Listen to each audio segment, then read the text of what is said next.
Hey guys, what's going on? It's your person thing Haps here, and today I have a special guest, Masky. That's me. Yeah. It's not the creepy pasta, I promise. So today we're going to be discussing what you guys are visually seeing on screen here with the power of editing. Woo! Um, I spent about a month coloring this animation for Masky, and I actually recorded and I streamed it. But I'm like, hey, you know, a good idea if I talked over this, because everyone loves the sound of my voice totally. and and then it hit me. Why don't I add Masky in? Because I keep on repeating myself whenever I try and talk over this thing. So he's like, yeah, cool. So he's a cool dude for It's a good doing this. idea. This is an amazing idea. So I'm going to be slightly interviewing you about this stuff. Is that okay? Heck yeah. So, what made you think about doing the superhero thing aside from Infinity Wars coming out same time you wrote the script? Well, that was one of the main reasons because I wanted the algorithm to favor me because I'm a Mm-hmm. YouTuber. Um, I also Adam also made a video on superheroes, and I'm like, I like superheroes. And then halfway through, Infamous Swoosh started making a video on superheroes, and he released it before mine. So I'm kind of Yeah. sad about that, but it gave me more motivation. And yeah, So in the video, you actually have two other YouTubers that voice in it. It's something else with T and then the Amazing. yeah. Okay. How did you get them to join your video? Because you've only uploaded once before. Like what? Okay. Um, I think I annoyed Moz. Let me find the exact conversation that I can Hmm. I can send it to you later. But Yeah. I emailed him with a really structured email, and then it was like a few days, and then I'm like, okay, school is about to end, and I need to be working on something during the summer. So I messaged Moz on DMs with like a single dot. Uh, because I didn't know what to say. I just nudged him, and then he replied, and I was like, "Oh crap, you busy?" And he's like, "Yeah. Well, what do you need?" And I'm like, "Oh, can you voice some lines for me?" He's like, "Wait, you're like that exact guy who emailed me today." I'm like, "Yeah, that's me." And then he goes, I was gonna do it. It was really structured and I liked the email. You didn't have to message me. And I'm like, oh, okay. Well, thanks. So he sent me the lines next morning and I'm editing those lines and I forgot that I also emailed something else YT. Yeah. And then I get a notification right when I'm about to finish at the with just Moz. And he's like, yo, here you go, Masky. And I'm like, oh God, oh. So I spent another week editing the audio and re-recording to make it sound like I was talking to both of them. And yeah, Yeah. that's pretty much how I got them. They're cool. If you're watching this, guys, um, I'm sorry, Moz. I'm gonna have a freaking heart attack if they watch this, to be honest, because um it literally only a handful of times have I actually had bigger YouTubers watch my videos and I'm like I just have a small hyperventilation sit in the corner have a mental breakdown oh my gosh this is happening but I'm very happy if it happens but at the same time I'm like oh god what if I screwed up. I try to keep like a really level head, and then like Hmm. when I finish calling, I probably go into my closet and just start like being excited. Yeah. Because it's not the numbers that, scare me. It's the fact that they actually do their work and, they actually work hard on, stuff that they do. So it's hardworking people make me nervous. Yeah. Even though I'm technically a hardworking person, I'm like, oh. Okay, okay, let me say this right now. Happy, I gave her the line art, and first day she does four like fully colored backgrounds, like the really key ones that you see in the video. Um, Yeah. and she goes, "Sorry, it took so long." What? What? I work okay, so in my mind frame, I take very long to make stuff when in actuality I am actually drawing very quickly. So my perception of time is not linear to everyone else's. it's weird, but it's also cool at the same time. Whenever I'm working on something, I feel like, oh my gosh, I'm not gonna get this done, I'm not gonna get this done. And that's why the video took so long, by the way. I'm very sorry, I didn't work on it as much as I should have. It would have taken longer if it was me. If I sat down, if I literally actually buckled down for one day, by the way, the recordings that I took, plus like the extra time that like I took that didn't record or stream, it added up to like, what was it? Like, how much time? You said 8 hours or like 9? Yeah, 8 or 9 hours in total. So I'm like, I could have just buckled down, like gotten like 5 water bottles, set it aside, get like a thing of like, I don't know, chips. I don't know what the heck I eat at this point.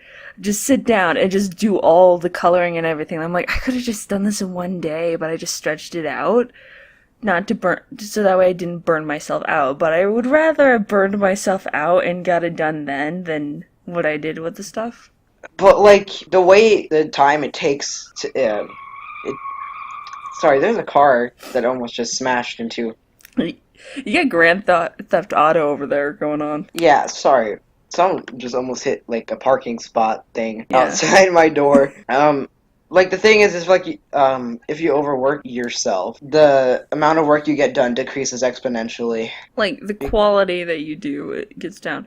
But what's actually interesting is that that's actually how I work. I either split up the stuff or I go in one go and then don't stop. Like, my best work that I do is like very early in the morning, like 2 to like 6 a.m. That is the best quality I will ever make. Trust me, because I used to work night shift and like that's like the time I would take on my days off just to do YouTube, so I could get videos done in like that amount of time and then upload them and even have like time left over to make like part of another video. And I don't know. But back to more questions.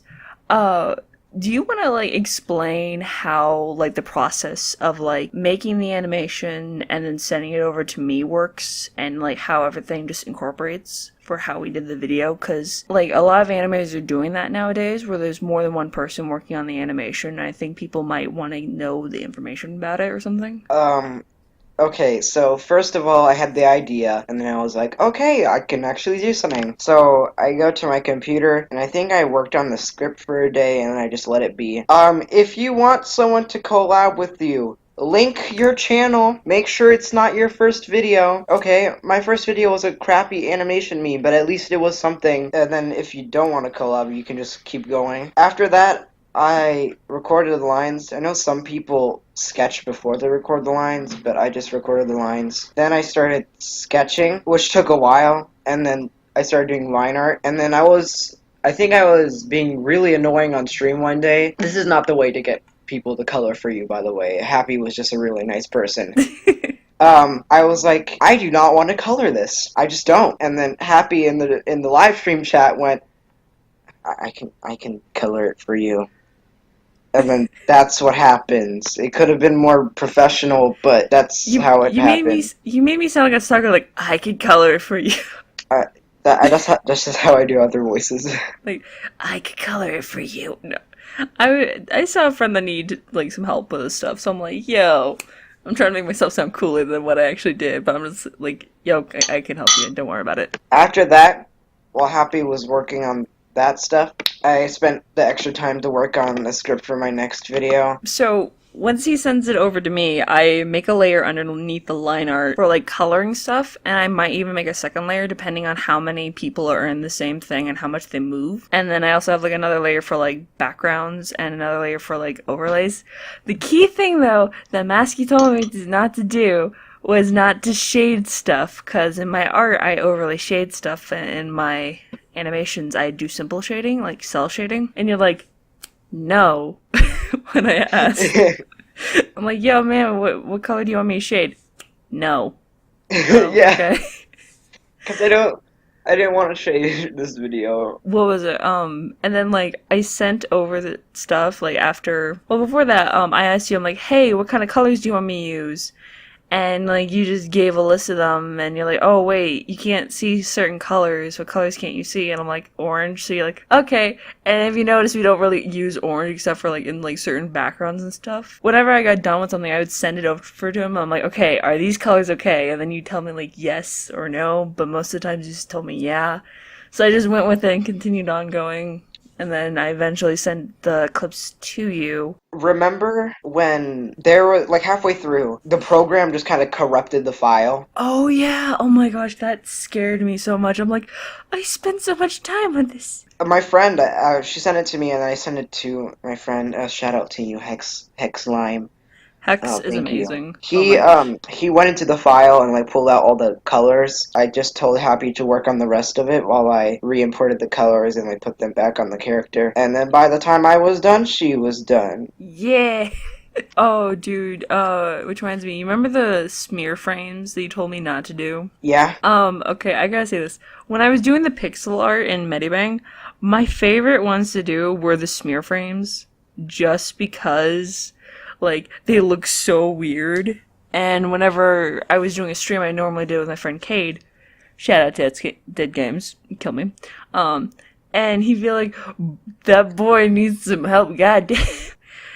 It was fun to do though. I do it again, but like burnout first before anything else. Yep. Yeah, I think the Pixar area looks Pixar really good. Area, section, You mean whatever you Pixel, like not to call it. Pixar. So, Pixar? Pixart. Pixar? Pixar. Pixel art. Someone's gonna Wait a steal minute. that idea Pixar.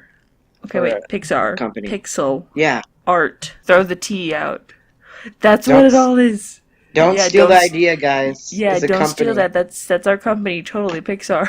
I think would be sued for that. Yeah, we're good. What was the worst part to color? Oh god, the worst part to color. There wasn't really a worst part, but I think that the section where I didn't figure out that you can use the fill bucket tool after you like outline the area where you want to color, cause like in everyone's head, I'm gonna use artist terms.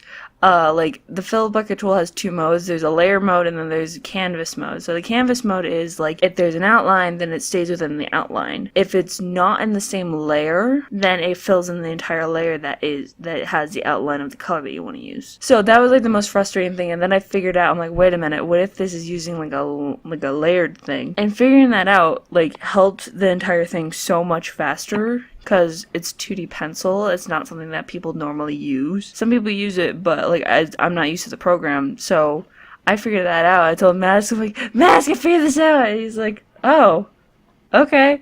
And then we just kept on going, so I just kept on going with it. Like, there was nothing too difficult. I think one of the things was like coming up with backgrounds, but like, so like for the what was it, the D&D, the archery place. Like the archery plan, I actually derived that off of like the Hunger Games. Like I looked up scenes and that I'm like, huh, I kind of like that geometric pattern thing, so I worked off that. The D&D scenes though were actually a little bit difficult because I'm like, okay, how am I gonna set up the layout so that way it's more like a 3-dimensional? So like you look in the cave and then you're able to go inside the cave and there's a section and then you turn around and there's the same section. So it's like kind of difficult to determine where do I want to put what. Like that was like one of the more difficult scenes to do to like figure it out, but it wasn't like too difficult. I think coming up with like an idea that's like pure is the hardest thing to do than deriving it off of something. Yeah. Wait, so I don't think we said what programs we were using or stuff like that. Yeah, we used 2D Pencil, Medibang, Paint Pro. I used my editing software to put... Pencil 2D. Yeah, Pencil 2D, totally. I used Wondershow Filmora to put together the pixel art scene because that stuff was too much to put into the program. So I just made like a small video out of that and you just put it in. After I got all the clips, I went into Adobe Premiere and I muted the original stuff and then I just put the audio track below and then synced up the stuff.